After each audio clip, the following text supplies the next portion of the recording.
अब आते हैं चैप्टर 3 के ऊपर और चैप्टर का नाम है, सिंपल भाषा में बोलते हैं, अर्ली नेशनलिस्ट नहीं तो मॉडरेट्स। तो हम लोग का एक पार्टी बन गया है जिसका नाम क्या है, इंडियन नेशनल कांग्रेस, है ना। कब बना था? तो 1885 में बना था। और पार्टी को चलाने के लिए नेता तो चाहिए। तो 1885 से 1905 यानी ये 20 साल जिन लोगों ने कांग्रेस को चलाया उन्हीं को ही अर्ली नेशनलिस्ट नहीं तो मॉडरेट्स बोलते हैं। ठीक है।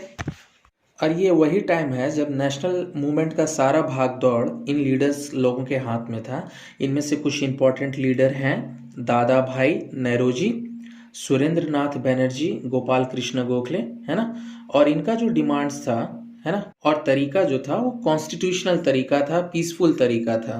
ये डिमांड जो करते थे बहुत पीसफुल तरीके से करते थे और इन लोग ब्रिटिश लोगों के प्रति बहुत ही फ्रेंडली हुआ करते थे।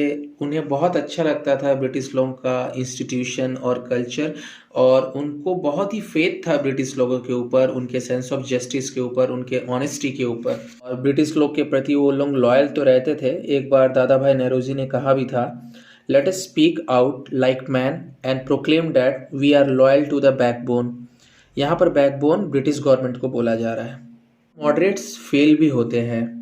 फेल होने का कारण क्या है? There demands were not extreme, यानी वो डिमांड जो करते थे ना उसमें ये नहीं होता था, दबाव नहीं होता था, एक फोर्स नहीं होता था। Their demands of struggles were moderate, they had faith in the British government. अच्छा, बात है कि प्रोग्राम्स और अच्छा, ये जो मॉडरेट्स थे ये चाहते क्या थे, क्या डिमांड था उनका, है ना। तो कुछ पॉइंट्स में यहाँ पर बताया गया है। वो कुछ कॉन्स्टिट्यूशनल रिफॉर्म चाहते थे ब्रिटिश लोगों से। वो क्या? लेजिस्लेटिव काउंसिल में वो चाहते थे कि उसका मेंबरशिप और पावर इंडियन लोगों का इंक्रीज कर दिया जाए। लेजिस्लेटिव काउंसिल होता है एक तरह से समझ लो जैसे कि लोकसभा और राज्यसभा भी हम लोग का है ना सेंट्रल गवर्नमेंट में, और लेजिस्लेटिव असेंबली स्टेट में है।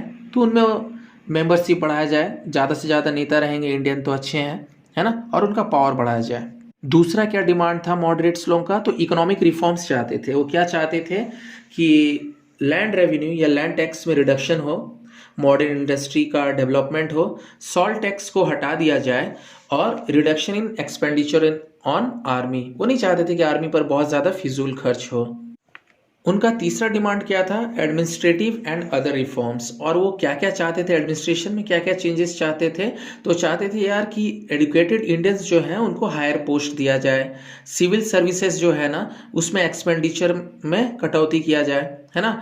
और वो ये भी डिमांड कर रहे थे कि ये जो आर्म्स एक्ट है, लाइसेंस एक्ट है, जो गवर्नमेंट ने लागू किया है इंडियंस लोगों के ऊपर, उसको रिपील किया जाए, उसको हटा दिया जाए, और जुडिशियरी और एग्जीक्यूटिव को सेपरेट रखा जाए, है ना। और इंडियन सिविल सर्विस का जो एग्ज़ाम होता है, इंडियन सिविल सर्विस का जो एग्ज़ाम होता है उसको इंग्लैंड और इंडिया में साइमल्टेनियसली कराया जाए। ठीक है।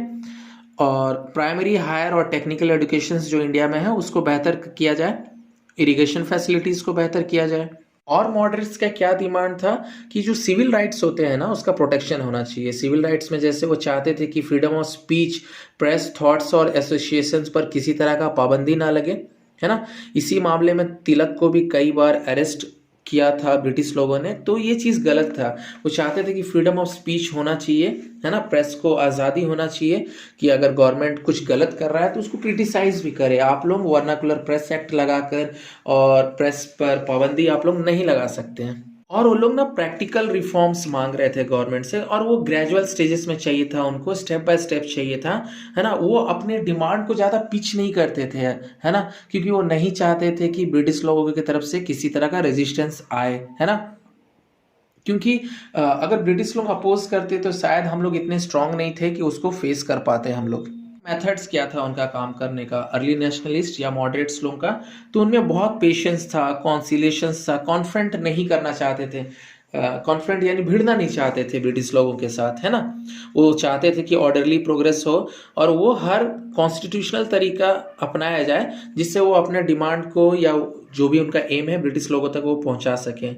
और वो ये भी चाहते थे है ना, क्योंकि हम लोग अभी मेथड्स पढ़ रहे हैं अर्ली नेशनलिस्ट का कि उनका तरीका क्या था काम करने का।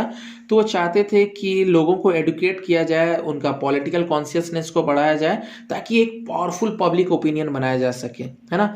वो पिटिशंस लिखा करते थे, लेटर्स लिखा करते थे, गवर्नमेंट को दिया करते थे और बोलते थे साहब हमारा ये डिमांड वो डिमांड पूरा कर दीजिए आप लोग, है ना।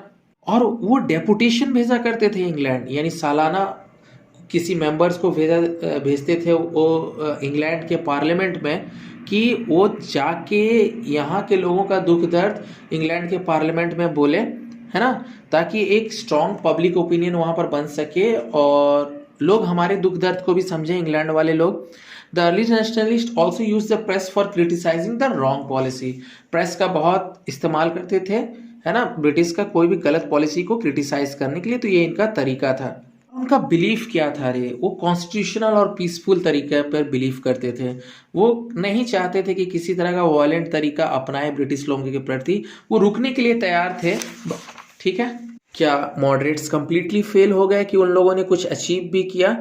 तो भले ही उनका बहुत सारा डिमांड फुलफिल नहीं हुआ, बट ऐसा कैसे हो सकता है कि उन लोगों ने अचीव नहीं किया?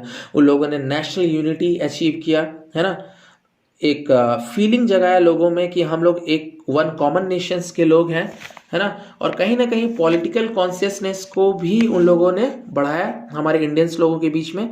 वो ट्रेनिंग दिया करते थे पॉलिटिक्स का, पॉलिटिकल एजिटेशंस का और स्ट्रगल का हमारे लोगों को।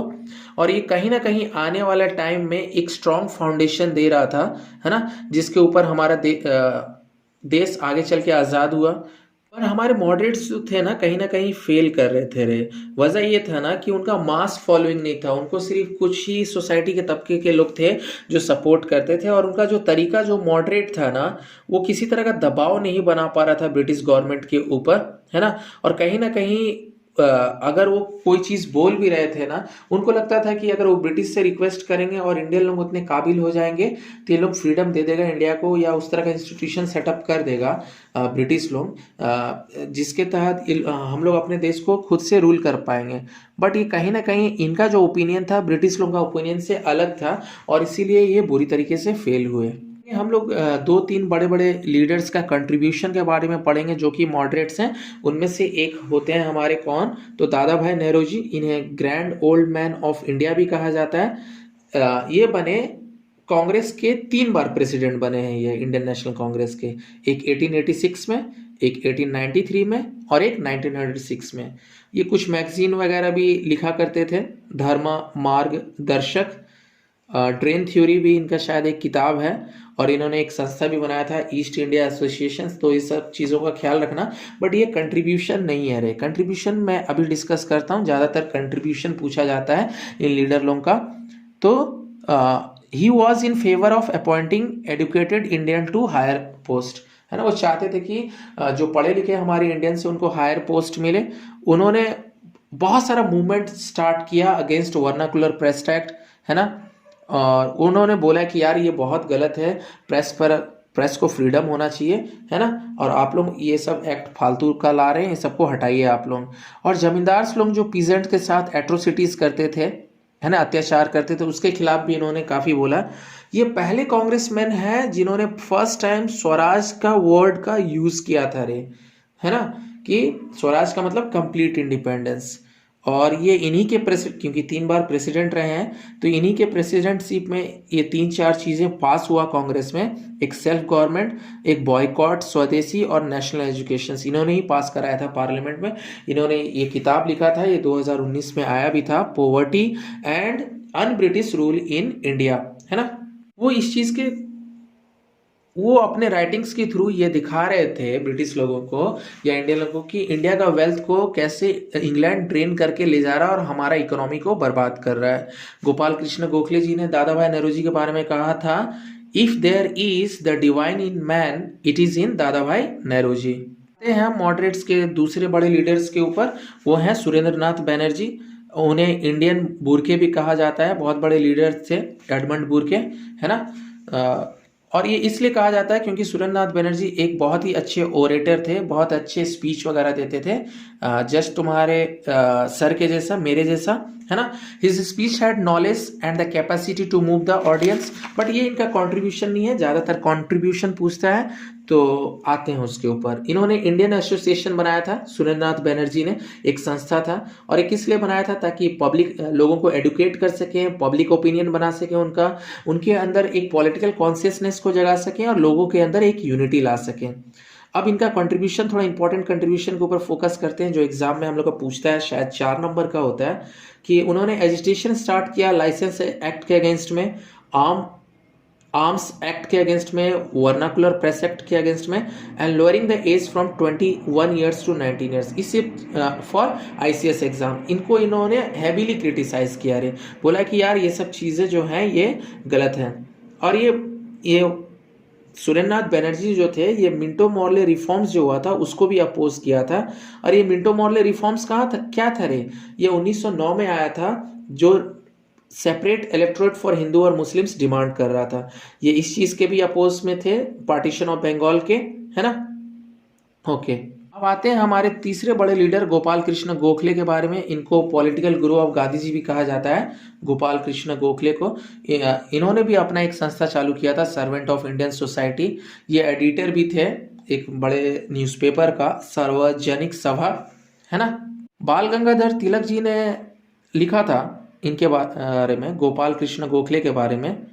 He, that is Gopal Krishna Gokhale, was the diamond of India, the jewel of Maharashtra and the prince of workers। का थोड़ा कंट्रीब्यूशन के बारे में पढ़ते हैं, तो इन्होंने गवर्नमेंट को क्रिटिसाइज किया था कि इंग्लिश आर्मी को, कि आप लोग बहुत ज़्यादा पैसा, ह्यूज एक्सपेंडिचर खर्च करते हो अपने आर्मी के ऊपर। और ये बहुत इंपॉर्टेंट रोल इन्होंने प्ले किया था for the passage of Minto Morley reforms. ये आगे मैं बताऊंगा जब ये रिफॉर्म्स आएगा, तो ये बिल को पास कराने में इनका बहुत बड़ा अहम हिस्सा था। ये गवर्नमेंट को इम्प्रेस कर पाए थे कि लैंड रेवेन्यू को, यानी लैंड टैक्स को आप लोगों को कम करना चाहिए, और ये बहुत ज़्यादा स्ट्रेस देते थे कि एडुकेटेड इंडियंस को हायर पोस्ट मिलना चाहिए। तो ये इनका कंट्रीब्यूशन था। अब आते हैं कि गवर्नमेंट का क्या एटीट्यूड था इंडियन नेशनल कांग्रेस के प्रति, मॉडरेट्स लोगों के प्रति। तो गवर्नमेंट ने इंडियन नेशनल कांग्रेस को तो एज ए सेफ्टी वल्व के तौर पर यूज़ करना चाहा था, ताकि अगर किसी तरह का डिसकॉन्टेंटमेंट है इंडियन लोगों के अंदर, तो वो ब्रिटिश लोगों को पता चल सके। और उस टाइम के वाइसरॉय कौन थे, तो लॉर्ड डफरिन थे, डफरिन, है ना। ओके, लॉर्ड डफरिन जो थे, उन्होंने क्यों अलाउ किया एक इंडियन नेशनल कांग्रेस को बनने के लिए, ताकि वो समझ सकें फीलिंग्स और सेंटीमेंट हमारे इंडियन लोगों का, ताकि अगर किसी तरह का नेसेसरी रिफॉर्म्स चाहिए एडमिनिस्ट्रेशन में तो वो दे सकें, ताकि किसी तरह का रिवोल्ट शुरू ना हो जाए जैसे 1857 में हुआ था। ये फ्रेंडली एटीट्यूड ज़्यादा टाइम तक लास्ट नहीं किया, यानी कांग्रेस के प्रति लॉर्ड डफरिन का नज़रिया एक जैसा नहीं रहा, क्योंकि कांग्रेस ना बहुत ज़्यादा राइट्स मांगने लगा, और इसीलिए वो हॉस्टाइल हो गए और कांग्रेस को बहुत डाउट के नज़र से देखने लगे कि यार ये लोग इतने ज़्यादा डिमांड क्यों कर रहे हैं। इस लोग जो थे हम लोगों को क्रिटिसाइज करने लगे, हमारे खास करके जो लीडर्स थे, यानी मॉडरेट्स का बात हो रहा है, उन लोगों को बोलने लगे disloyal babus, seditious Brahmins, violent villains, इस तरह का अल्फाज यूज़ कर रहे थे वो लोग। और एक बंदे थे लॉर्ड एल्गिन टू, जो कि वाइसरॉय बने इंडिया का 1894 से 99 तक।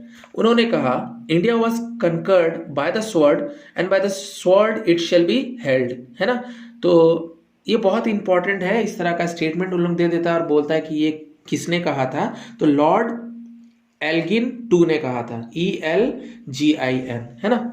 और हम लोग एटीट्यूड ऑफ द गवर्नमेंट पढ़ रहे हैं इंडियन नेशनल कांग्रेस के प्रति। तो डिवाइड एंड रूल तो इनका बहुत ही स्पेशल विपन था ब्रिटिश लोगों का। वो मुस्लिम्स लीडर को एनकरेज कर रहे थे और एंटी कांग्रेस बनाने का कोशिश कर रहे थे।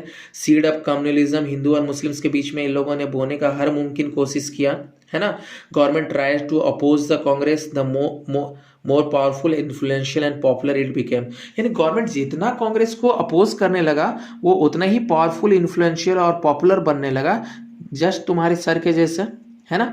The policy of opposition hostility, है ना, strengthen the our national movement. और यहाँ पर ये चैप्टर खत्म हो